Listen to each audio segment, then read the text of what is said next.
وَيَدٌ سَخِيٌّ بَازِلٌ قَلْبٌ عَلِيمٌ شَاغِلٌ وَحْيٌ يُرِيدُ نَازِلٌ صَدْرُ الصَّفَا لِمُحَمَّدٍ يَوْمُ الْعِنَايَةِ وَالْكَرَمِ نُورُ الْهِدَايَةِ وَالنِّعَمِ إِذْنُ الشَّفَاعَةِ لِلْأُمَمِ يَوْمَ الْجَزَاءِ لِمُحَمَّدٍ أعلى المدارج في الجمل ختم النبوة في الرسل والأمر في القرآن قل يا أيها لمحمد.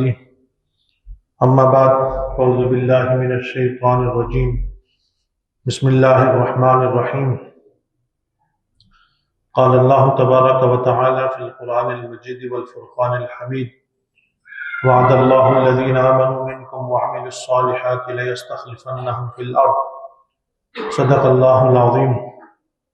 ان اللہ وملائکتہ یصلون علی النبی یا ایھا الذین آمنوا صلوا علیہ وسلموا تسلیما. اللہم صل علی سیدنا ومولانا محمد وعلی آل سیدنا ومولانا محمد مبارک وسلم صلاۃ وسلام علیک یا سیدی یا رسول اللہ. سامعین محترم، اللہ رب العزت کا فضل و کرم اور احسان کہ اس نے ہمیں حضور علیہ الصلوۃ والسلام کو امتی بنایا، اور اس سے بڑھ کر ہمارے لیے کوئی انعام نہیں ہو سکتا، کیونکہ یہی بخشش کا وسیلہ ہے حضور علیہ الصلوۃ والسلام کی ذات مبارکہ کے ساتھ جڑ جانا. میں پچھلی مرتبہ کچھ گفتگو کر رہا تھا فلسطین کے اوپر، تو کافی میری گفتگو مکمل ہو گئی تھی. آخر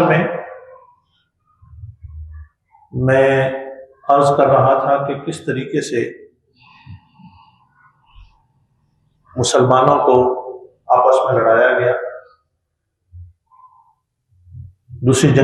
پہلی جنگ عظیم کے بعد سلطنت عثمانیہ کس طریقے سے ٹوٹی. اس ٹوٹنے میں اپنوں نے زیادہ کردار ادا کیا. کسی نے ایک شعر کہا جس کا مطلب یہ بنتا ہے کہ اگر دریا کے اندر تلاطم ہو تو شاید کشتی کنارے پہ لگ جائے، مگر اگر کشتی کے اندر ہی تلاطم ہو تو وہ کبھی بھی ساحل پہ نہیں لگ سکتی. تو جب قوموں کے اندر ہی لوگ غداریاں کرنا شروع ہو جائیں اور اسلام کو بیچنا شروع ہو جائیں تو پھر بڑا مشکل معاملات ہوتے ہیں. لوگ ہمیں کہتے ہیں کہ اسلام کو دہشت گردی کا مذہب، ہمیں کہتے ہیں کہ امن پسند نہیں. جب آپ تاریخ اٹھا کے دیکھتے ہیں نا کہ پہلی جنگ عظیم 1914 سے لے کر 1919 تک، 1819 میں باقاعدہ 19 میں معاہدہ ہوا، تو آپ کو 1 کروڑ کے قریب لوگ ہلاک ہوتے ہوئے نظر آ رہے ہیں، جو ان کے فوجی اور دوسرے، اور تقریباً 2 کروڑ کے قریب لوگ جو ہیں وہ زخمی ہیں. تو یہ پہلی جنگ عظیم میں، اور یہ سارے جو تھے آپ اٹھا کے دیکھ لیں کہ یہ لڑنے والے کون لوگ تھے جو ہمیں آج امن کی بات کرتے ہیں. یہ عیسائیت تھی، جرمن تھے، برطانیہ، روس، یہ سارے کے سارے لوگ. مگر اس کے اندر جو ہمارے مسلمانوں نے جو کردار ادا کیا، خاص طور پر میں نے آپ کو حجاز کی پٹی بتائی تھی کہ حجاز کی پٹی میں شریف مکہ تھا، اور شریف مکہ نے صرف اس وجہ سے کہ اس کے سامنے ایک بات رکھی گئی کہ تم عربی ہو اور جو ترکی والے ہیں، ترک جو ہیں وہ اجمی ہیں، تو یہ تمہارے اوپر حکمرانی کر رہے ہیں. جبکہ ان عربیوں کو، شریف مکہ کو یہ پتہ ہونا چاہیے تھا، یاد اس کے ذہن میں ہونی چاہیے تھی یہ بات کہ نبی اکرم صلی اللہ علیہ وآلہ وسلم اپنے آخری خطبے میں ارشاد فرما کے گئے لا فضل لعربی علی عجمی ولا لعجمی علی عربی الا بالتقوی. کسی عربی کو کسی اجمی پر، کسی اجمی کو کسی عربی پر کوئی فضیلت حاصل نہیں ہے. اگر کسی کو کسی پر کوئی فضیلت ہے تو وہ تقوی کی وجہ سے. مگر انہوں نے وہ ایک ہم عربی اور ایک اجمی، تو ایک پٹی ان کو ملی، اور یہی شریف مکہ جو تھا اس کو پھر اس کے بعد جو سعودی ہیں آل سعود، ان کے پاس ایک پوری کی پوری پٹی تھی جس میں بہت بڑا صحرا تھا، اس کو نجد کہتے تھے. انہوں نے جب بعد میں حملہ کیا حجاز کے اوپر اور انہوں نے قبضہ کر لیا. یہاں میں یہ بات عرض کرتا چلوں کہ اس پٹی میں حجاز کے اندر جو سلطنت عثمانیہ والے تھے وہ اپنا کردار ادا کر سکتے تھے، لڑ سکتے تھے، مگر اس وجہ سے کہ یہ آقا دو عالم صلی اللہ علیہ وآلہ وسلم کا شہر ہے، اس شہر میں خون ریزی نہ ہو، انہوں نے تلوار نہیں اٹھائی. انہوں نے کہا ہم آرام سے چلے جاتے ہیں. ایک کتاب ہے جس کا نام ہے تاریخ نجد و حجاز، میں نے بہت عرصہ پہلے پڑھی. تو اس کتاب کے اندر آپ کو پتہ چلے گا کہ سلطنت عثمانیہ جو تھی ان کے عقائد کیا تھے، ان کے عقائد کیا تھے.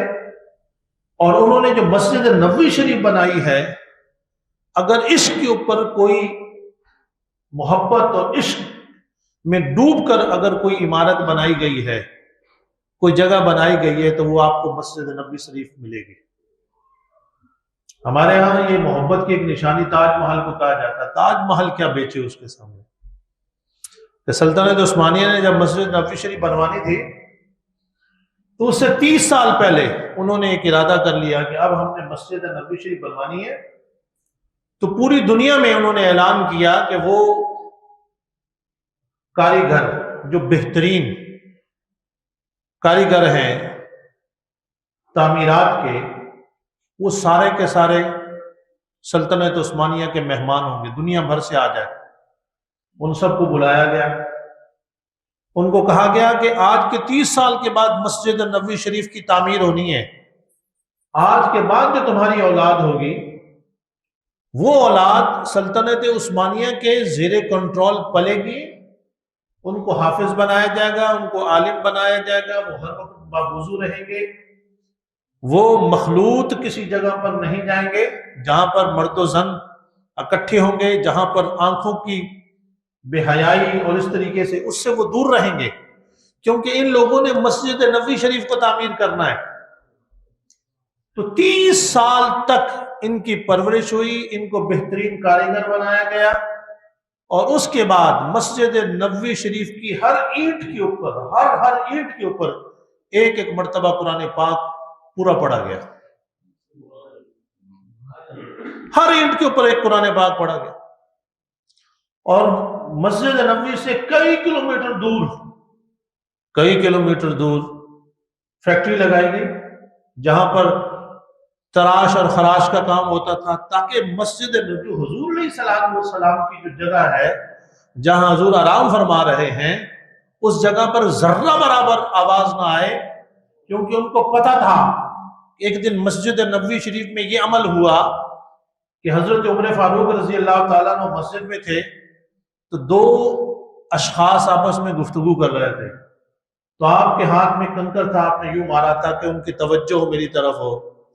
انہوں نے دیکھا، ان کو باس بلایا، کہا کہ تم کہاں کے ہو؟ تو انہوں نے کہا کہ ہم کسی اور شہر کے ہیں، ملک کے ہیں. آپ نے فرمایا اگر تم اسی جگہ کے ہوتے تو میں تم کو کوڑے مرواتا. کیا تم کو پتہ نہیں ہے کہ بارگاہ مصطفیٰ کا ادب کیا ہے؟ یہاں تو سانس بھی ہلکے لینی ہے، تم جو ہے یہاں پر گفتگو کر رہے ہو. تو سلطنت عثمانیہ کے جو حکمران تھے انہوں نے یہی کیا کہ اگر کسی پتھر کو لگانے میں کو تھوڑا بہت اونچ نیچ ہوتی تو وہاں پر اس کو سیدھا نہ کرتے تاکہ آواز نہ ہو، دوبارہ پتھر کو لے کر جاتے، دوبارہ لے کے جاتے تھے. یہ عشق مصطفیٰ صلی اللہ علیہ وسلم. اور پھر آپ کو یہ بھی علم میں ہوگا کہ جب انہوں نے یہ اقتدار یہاں سے چھوڑا، آج سے تقریباً 100 سال سے بھی زیادہ، 100 سال کے قریب ہے، تو ایک معاہدہ کیا، اور وہ معاہدہ یہ تھا کہ ہم پوری ریاست دیتے ہیں مگر ایک جگہ آپ کو نہیں دیں گے، کہ مسجد نبوی شریف اور خانہ کعبہ شریف کی جب بھی تعمیر ہوگی وہ ہم کریں گے، ہماری مرضی سے ہوگی، اور اس کی ایک ایک پتھر کے ہم وارث ہوں گے۔ آج بھی آپ نے جو خانہ کعبہ شریف میں تعمیرات ہو رہی ہیں نا، تو وہاں سے جو پتھر، وہ جو شہید کیا گیا اور جو پتھر نکلے، یہ ریاست سعودیہ کی امانت نہیں ہے، ان کے پاس نہیں ہے، یہ وہاں پر جا رہے ہیں، ٹرکی جا رہے ہیں۔ یہ ادب تھا ان لوگوں کا۔ تو جب اس وقت یہ ہوا کہ انہوں نے، اب انگریز نے کیا کیا، انگریز نے جو جارڈن تھا، اس کو اردن کہتے ہیں، یہی شریف مکہ، یہ ساری کی جگہ اس کو دے دی۔ یہ جو عراق تھا، عراق جو موجودہ عراق ہے، یعنی صدام سے پہلے، یہ اسی شریف مکہ کا جو بیٹا تھا وہ نسل چلتی آ رہی تھی جو عراق کو سنبھال رہے تھے۔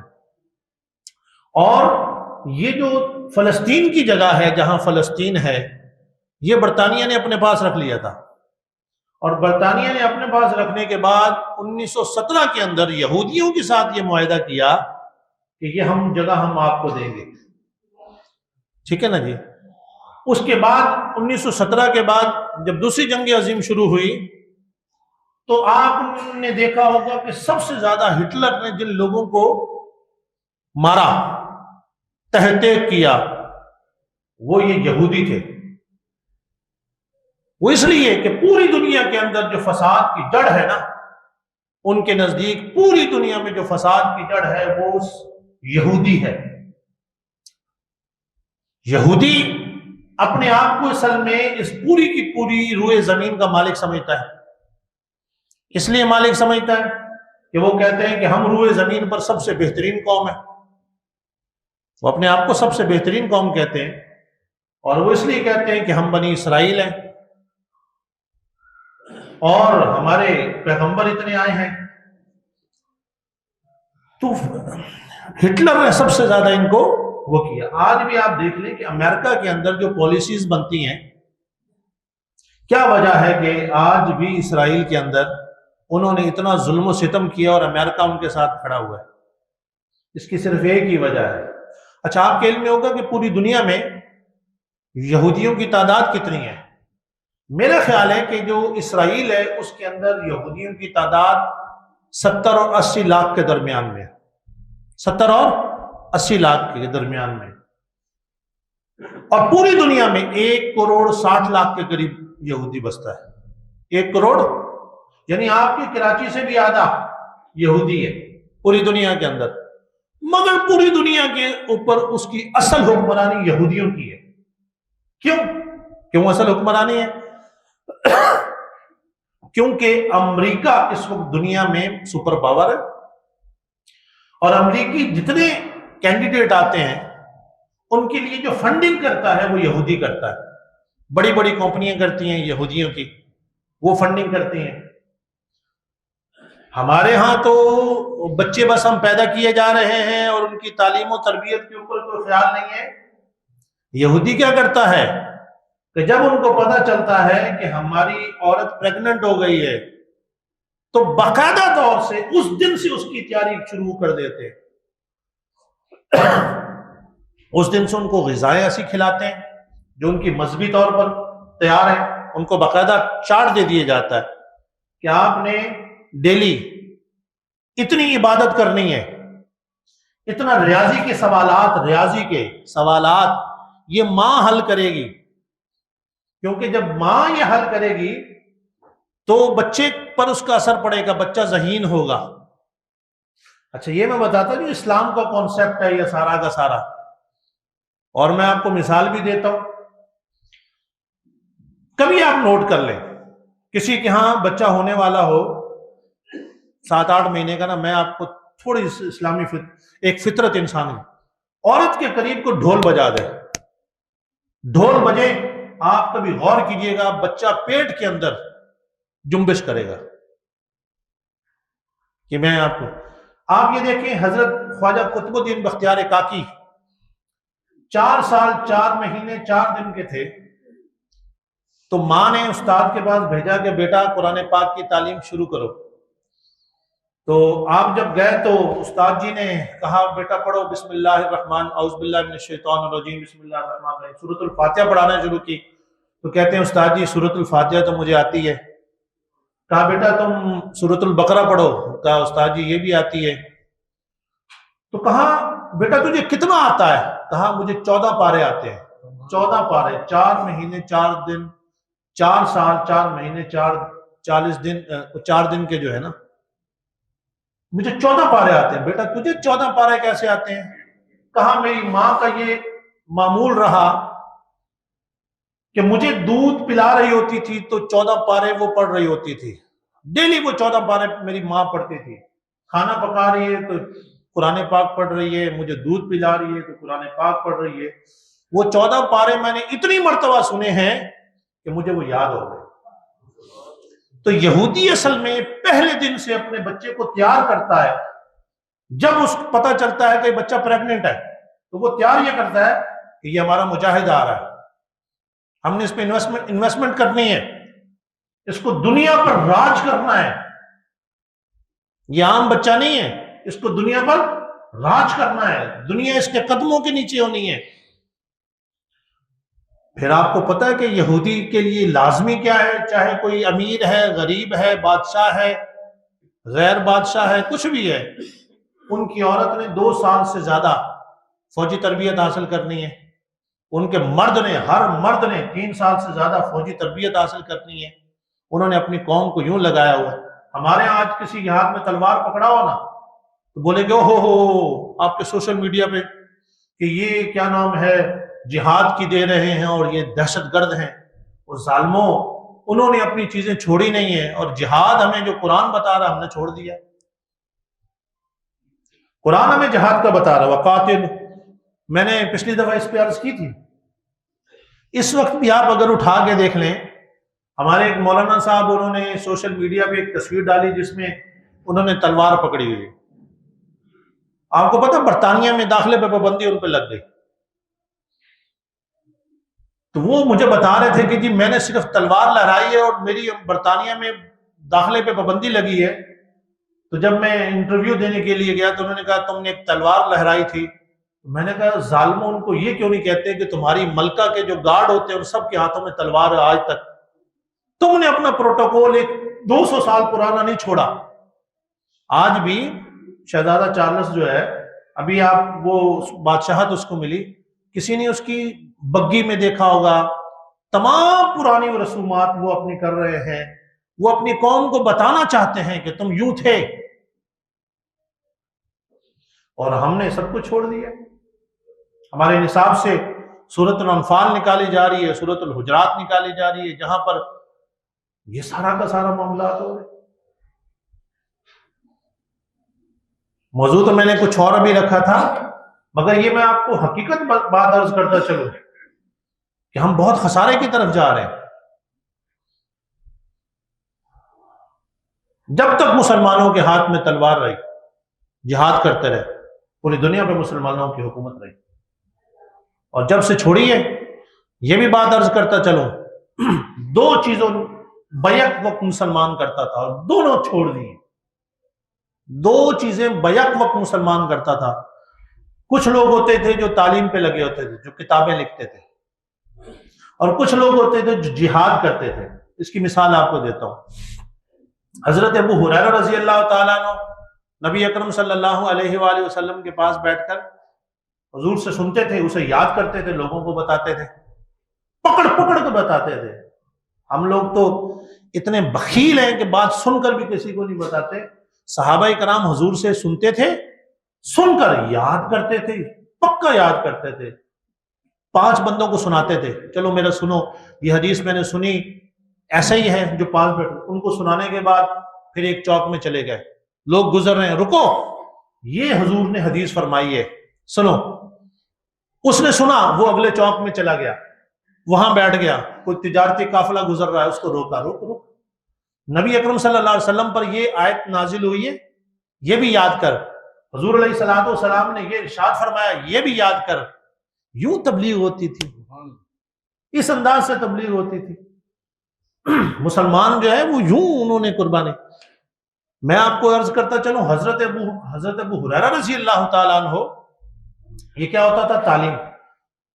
میں نے یہ پڑھا کہ ہارون رشید کے دور تک، آپ میں بڑے محققین حضرات بیٹھے ہوں گے، کہ ہارون رشید کے دور تک مسلم دنیا کئی لاکھ کتابیں لکھ چکی تھی، کئی لاکھ، ٹھیک ہے؟ اور اس دور میں جو عیسائیت ہے، دنیا عیسائیت، اس کی صرف 600 کتابیں تھیں۔ کتنی کتابیں؟ صرف 600 کتابیں تھیں، صرف 600 کتابیں۔ اور جو مسلم دنیا تھی وہ لاکھوں کتابیں لکھ چکی تھی۔ اسی لیے چنگیز خان جب آیا یا ہلاکو خان آیا تو آپ نے دیکھا ہوگا کہ دریائے فرات میں انہوں نے کتابیں اس طریقے سے ڈالی، کئی عرصے تک جو دریا کا جو پانی تھا وہ کالا رہا۔ اس وجہ سے دو چیزیں ہمارے لوگوں نے وہ اپنے پلوں میں باندھ کی، کچھ لوگ جہاد پہ لگے ہوئے تھے اور کچھ تعلیم پر لگے ہوئے تھے، اور یہ دونوں چیزیں مسلمانوں نے اپنے ہاں سے تحقیق کو نکال دیا۔ آج دنیا جس ترقی پر پہنچ کے اپنا کہہ رہی ہے کہ ہم نے یوں ترقی کی، حقیقت میں دیکھا جائے تو اس ترقی کی بنیاد رکھنے والے آپ کو مسلمان نظر آئیں گے، سارے کے سارے۔ تو سامعین محترم، بنیادی بات یہ ہے کہ ہم نے اپنا جو اصل تھی نا، اپنے اصل کو ہم نے چھوڑ دیا۔ حضرت ابو ہریرہ رضی اللہ تعالیٰ عنہ آپ فرماتے ہیں کہ تعلیم کے لیے میں حضور علیہ الصلوۃ والسلام کو چھوڑتا نہیں تھا، آپ کے پاس بیٹھ۔ اچھا یہ بھی بتاتا چلوں، حضرت ابو ہریرہ رضی اللہ تعالیٰ عنہ جو بات حضور سے سنتے تھے نا، بھول جاتے تھے۔ ایک وقت ان کا وہ تھا کہ جو بات ہوتی تھی وہ بھول جاتے تھے۔ ایک دن عرض کرنے لگے، یا رسول اللہ صلی اللہ علیہ وسلم، میں چاہتا ہوں کہ میں آپ سے جو بات سنوں وہ مجھے زبانی یاد رہے، کبھی نہ بھولے، کیونکہ میں چاہتا ہوں لوگوں تک علم پہنچے۔ اور آپ کو پتہ ہے سب سے زیادہ جو احادیث روایت کی وہ حضرت ابو ہریرہ رضی اللہ تعالیٰ عنہ نے کی۔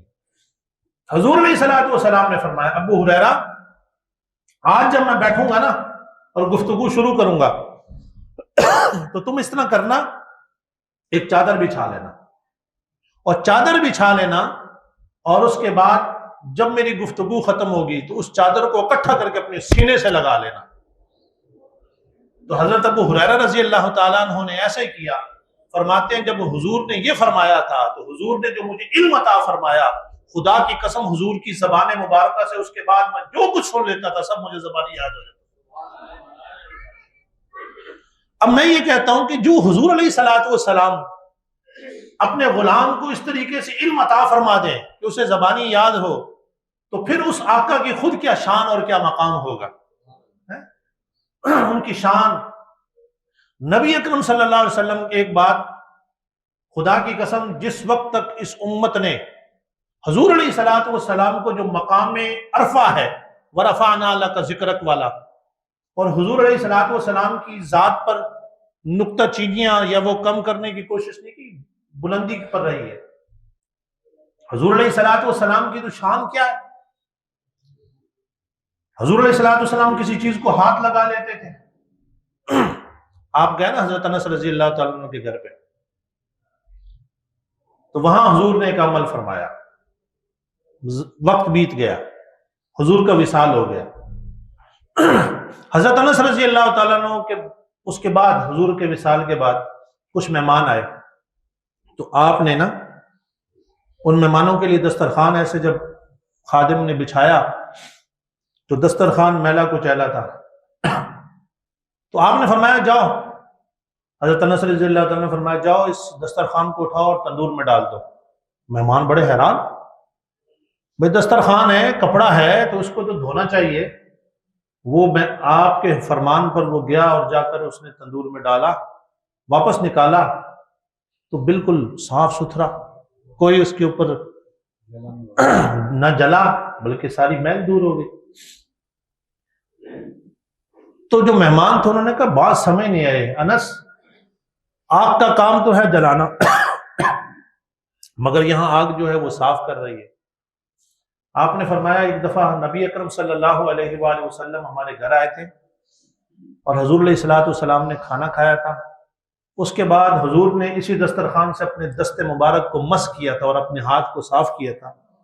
اس کے بعد اس کی یہ شان ہو گئی ہے کہ اس کو آگ میں ڈالتے ہیں، آگ اس کو جلاتی نہیں ہے بلکہ صاف کر دیتی ہے۔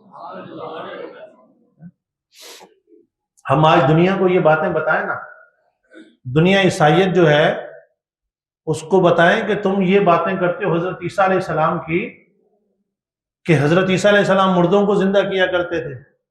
آؤ ہم تمہیں بتاتے ہیں، تو حضرت عیسیٰ علیہ السلام تو ان مردوں کو زندہ کیا کرتے تھے جن میں کبھی جان ہوتی تھی۔ وہ مردہ زندہ ہو کر بولتے تھے جو کبھی بول سکتے تھے۔ ہم اپنی نبی کی تمہیں شان بتاتے ہیں۔ بخاری اور مسلم شریف میں حدیث مبارکہ ہے، نبی اکرم صلی اللہ علیہ وآلہ وسلم ایک کھجور کے تنا جسے استن حنانہ کہتے ہیں، اس کے ساتھ حضور علیہ الصلوۃ والسلام ٹیک لگا کر آپ خطبہ دیا کرتے تھے۔ تو کوئی ایک شخص آیا، اس نے کہا یا رسول اللہ صلی اللہ علیہ وسلم، آپ اس کے ساتھ لگاتے ہیں، میں آپ کے لیے نا ایک بنا کے لاتا ہوں ممبر لکڑی کا۔ تو نبی اکرم صلی اللہ علیہ وآلہ وسلم کے لیے وہ ممبر آیا۔ حضور جب ممبر پر چڑھے نا، اور اس کھجور کے تنے کو الگ کیا گیا، ایک سائڈ پہ رکھا، صحابہ کرام کہتے ہیں خدا کی قسم وہ جو کھجور کا تنا تھا وہ یوں رونا شروع ہو گیا جس طرح اونٹنی کا بچہ روتا ہے۔ وہ زار و قطار رونے شروع ہو گیا، اور اس کے رونے کی آوازیں ایسی نکلی کہ صحابہ کرام اس آواز کو سن رہے تھے۔ اب آپ بتائیے، کھجور نہ بول سکتی ہے، وہ معجزہ بڑا ہے یا نبی اکرم صلی اللہ علیہ وآلہ وسلم کے فراق میں استن حنانہ کا اس طریقے سے رونا اور حضور علیہ الصلوۃ والسلام سے محبت کرنا؟ مگر ہم لوگوں کو بتاتے نہیں ہیں۔ حضور علیہ الصلوۃ والسلام ممبر سے اترے، کریم ممبر سے اترے، استن حنانہ کو اپنے سینے سے لگایا، اور حضور علیہ الصلوۃ والسلام نے فرمایا کیا تو یہ پسند کرتا ہے کہ کل جنت میں بھی تو میرے ساتھ ہو؟ اس نے کہا یا رسول اللہ صلی اللہ علیہ وسلم، اس سے بڑھ کے مجھے کیا چاہیے؟ اسی جگہ پر جہاں پر وہ تھا وہاں پر جگہ کھودی گئی، اس کو زمین میں دبا دیا گیا، فرمایا کل قیامت کے دن بھی تو میرے ساتھ ہوگا۔ یہ جو محبت ہوتی ہے نا، میں آپ کو ایک حدیث مبارکہ آخری سناتا ہوں، مجدہ جاں فضا والی حدیث ہے، خدا کی قسم، کیونکہ حضرت انس اس کے راوی ہیں اور کہتے ہیں کہ ایمان لانے کے بعد اس حدیث سے زیادہ ہمیں کسی حدیث کو سن کر خوشی نہیں ہوئی جو یہ حدیث میں بیان کرنے لگا ہوں۔ ایک شخص نبی اکرم صلی اللہ علیہ وآلہ وسلم کے پاس آیا اور اس نے کہا کہ متی الساعۃ یا رسول اللہ صلی اللہ علیہ وسلم، یا رسول اللہ صلی اللہ علیہ وسلم قیامت کب آئے گی؟